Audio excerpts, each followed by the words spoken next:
பரிசுத்தமா இருக்கிறவர்கள் இன்னும் பரிசுத்தமாக. ஆமென். அத வசனம் சொல்லி பரிசுத்தம் இல்லாத இருக்கிற இடத்தில் என் தகப்பனை தரிசிக்க முடியாது. அல்லேலூயா.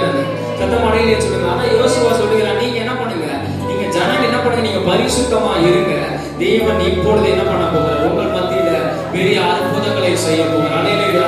ஒருவேளை நீங்க பரிசுத்தமா இருக்கிறீங்க, ஒருவேளை குடும்பங்கள் பரிசுத்தமா இருக்கு, எண்ணங்கள் பரிசுத்தமா இருக்கிறதுனா இப்பொழுது ஆண்டவர் உங்கள் மத்தியில ஒரு அற்புதங்களை, அடையாளங்களை, காரியங்களை செய்ய அவர் வல்லவராக. எத்தனை பேர் விசுவாசிக்கிறீங்க? சத்தமடையிலே சொல்லுங்க. யோசுவா ஜனங்களுக்கு சொன்னது போல நான் இப்ப சொல்லல, நீங்க பரிசுத்தமா இருக்கிற நீங்க என்ன பண்ணுங்க, இன்னும் பரிசுத்தமாக்கப்படும் பொழுது தேவன் உங்கள் நடுவில் அற்புதங்களை, அடையாளங்களை அவர் செய்ய வல்லவராக இருக்கிற. எல்லா கட்டுகளும் எல்லா காரியங்களும் என்ன பண்ண போகிறது, மாற போகிறது. அல்லேலூயா. சத்தமடையிலே சொல்லுங்க.